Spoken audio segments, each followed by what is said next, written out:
Good morning, South Africa, and welcome to True State of the Nation, where we take an honest look at what is happening in our country. This morning I would like to talk about something that I find very concerning and something that I think every South African should be concerned about, and that is the Prevention and Combating of Hate Crimes and Hate Speech Bill that is currently before Parliament. If this bill is passed, I think it will be the most dangerous piece of legislation implemented in post-apartheid South Africa. This Orwellian bill will criminalise speech and give the state the power to imprison people for things they say, even in private conversations. Under this bill, you could be sentenced to 8 years in prison for something you say in a private conversation. Now you may be wondering, why am I so concerned about a bill that is aimed at preventing so-called hate speech? The problem is that whenever politicians use the term hate speech, it sends shivers down my spine. And that's not because I want us to go around saying hateful things to each other, but because history has proven beyond a doubt that the moment the state starts to decide what people can and cannot say, freedom is under threat. ACLU says that history teaches that the first target of government repression is never the last. If we do not come to the defense of the free speech rights of the most unpopular amongst us, even if their views are antithetical to the very freedom the First Amendment stands for, then no one's liberty will be secure. The idea that we need to exchange our right to freedom of speech in order for the government to protect us from other people saying mean things is a terrible idea and a very bad deal. Are we saying that as South Africans we are so fragile that we would rather have protection from words than actual freedom? Our freedom was hard won, so why on earth would we give it up in exchange for a protection we don't need? Thomas Sowell warned that what is ominous is the ease with which some people go from saying that they don't like something to saying that the government should forbid it. When we go down that road, don't expect freedom to survive very long. The broad definition this bill uses to define hate speech will allow the state to censor and punish people for anything it deems to be hateful, including speech it claims undermines social cohesion. Now that really sounds like something straight out of 1984. Once you have hate speech laws, just about anything can be deemed to be hateful and then censored, making honest debate about important issues impossible. Salman Rushdie warned us that the moment you say any idea system is sacred, whether it is a religious belief system or a secular ideology, the moment you declare a set of ideas to be immune from criticism, satire, derision, or contempt, freedom of thought becomes impossible. To understand why this bill is so dangerous, we need to understand why freedom of speech is so important. What we commonly refer to as freedom of speech is fundamentally the right of individuals to hold and share their opinion without interference, censorship, or penalty from the government. Freedom of speech is the right to hold any opinion of your choosing, express that opinion without fear of retribution, and then have that opinion challenged, criticized, or ignored.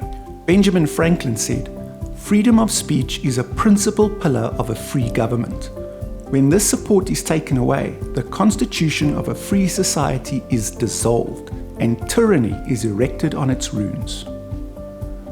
And John Milton highlighted the value of free speech when he said, "Give me the liberty to know, to utter, and to argue freely according to conscience above all liberties." Milton understood that without freedom of speech, no other rights or protection would be possible, because free speech is the gatekeeper of all our other freedoms. Without freedom of speech, you cannot object when any of your other rights are infringed. As Heather Marsh points out, the first right of any person in any society must be the right to communicate. Without communication, there is no way to safeguard our other rights, or for us to participate fully in society. When your right to communicate is interrupted by those who would be your voice, your face, or your representative, you are being subjected to the governance of another. So the moment freedom of speech is taken away, all other freedoms are put at risk. As Benjamin Franklin said, "Whoever would overthrow the liberty of a nation must begin by subduing the freeness of speech." So subduing the freeness of speech is the first step in overthrowing the freedom of society, because all freedoms, including political freedom, are dependent on free speech. You cannot force people into a totalitarian system until you have removed their ability to fight back. History has taught us this lesson repeatedly, yet we seem determined to ignore it. As Alan Amanyaya warns, it all starts with the suppression of a few freedoms, and before you know it, you can't speak without permission from the authorities, and then you finally wake up, and you know what? It's too late. Currently, Section 16 of the South African Constitution guarantees us the right to freedom of expression, but the Prevention and Combating of Hate Crimes and Hate Speech Bill will render this right obsolete and send South Africa back to the totalitarian control of apartheid, where the state has the power to punish speech it doesn't like. Now, not only does our Constitution guarantee us free speech, but in 1948, the United Nations recognized freedom of speech as a human right in the International Declaration of Human Rights that states, "Everyone has the right to freedom of opinion and expression. This right includes freedom to hold opinions without interference and to seek, receive, and impart information and ideas through any media and regardless of frontiers." The UN Declaration does not guarantee the right to freedom of expression only on the condition that nobody will be offended by your opinion. The Prevention and Combating of Hate Crimes and Hate Speech Bill clearly infringes on the right to freedom of opinion and expression because the threat of imprisonment is without a doubt an interference. Now, the most common argument to support laws like this is the false argument that hate speech is not free speech. So why is it not possible to keep freedom of speech while also criminalizing so-called hate speech? Michael Malice gave us the answer when he said, "The claim that hate speech is not free speech implies free is a type of speech as opposed to how speech is treated in a free society." What Malice is pointing out is that so-called hate speech is not the opposite of free speech. The opposite of free speech is regulated speech and censorship. Free is not a type of speech. It's not a case that there is a list of things that are considered free speech and everything else is hate speech.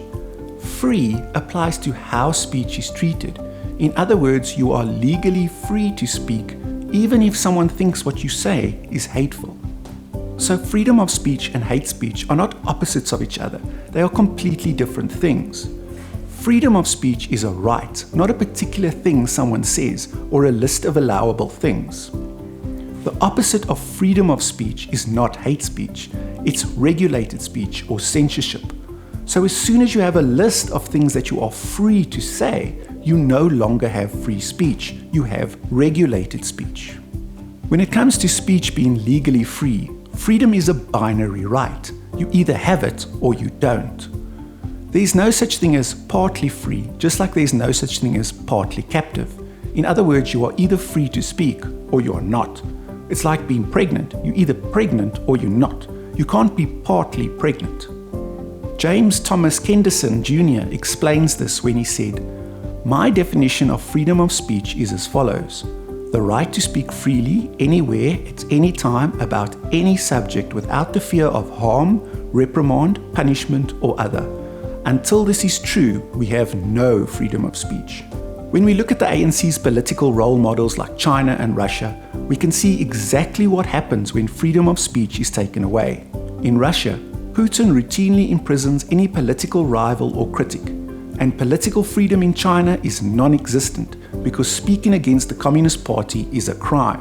So unless we want to find ourselves in a position where our freedom is completely eroded, we need to accept the fact that people saying things we don't like is just one of the things we need to accept if we want to live in a free society. Jonathan Rauch wrote, "No social principle in the world is more foolish and dangerous than the rapidly rising notion that hurtful words and ideas are a form of violence or torture, and that their perpetrators should be treated accordingly. That notion leads to the criminalization of criticism and the empowerment of authorities to regulate it. This new sensitivity is the old authoritarianism in disguise, and it's just as noxious." In other words, the idea of criminalizing so-called hate speech is a way to disguise totalitarianism as kindness. Freedom of speech is the most fundamental right the state should protect. Without this protection, all other rights are compromised. The state should not impose restrictions on speech that does not cause actual harm to others, nor attempt to disguise laws intended to stifle criticism as laws against harmful speech. Andy Levy said, "Criminalizing offensive speech is a far greater and essential danger to freedom than terrorism is. Anybody who wants to criminalize speech that they find offensive differs from the terrorists only in degree, not in kind." Professor of philosophy A.C. Grayling wrote, "The idea that we should campaign against hurtful speech among adults arises from a failure to understand that free speech is our chosen method of resolving disagreements, using words rather than weapons. Open debate is our enlightened means to determine nothing less than how we order our society, what is true and what is false, what wars we should fight, what policies we should pass, who we should put behind bars for the rest of their lives, and who gets to control our government. This is deadly serious business." There are only two ways to organize a society. The first is through force, where the strong dominate the weak and enforce their will. The second is through discourse, where ideas are debated and every opinion is able to be heard. In other words, without free speech, society can only be ordered through force or the threat of force. A free society is impossible without freedom of speech. As Harry S. Truman warned, once a government is committed to the principle of silencing the voice of opposition, it has only one way to go, and that is down the path of increasingly repressive measures until it becomes a source of terror to all its citizens and creates a country where everyone lives in fear. So given our nation's history of totalitarian control over speech, it's inconceivable that a democratic government would criminalize speech. Yet the ANC government continues to propose laws that are inconsistent with freedom and equality. From a tax on private property ownership to racial quotas and now a tax on free speech, it's clear that the ANC is moving ever closer to mimicking the apartheid regime. We need to resist this bill, or as George Washington warned us, if freedom of speech is taken away, then dumb and silent we may be led like sheep to the slaughter.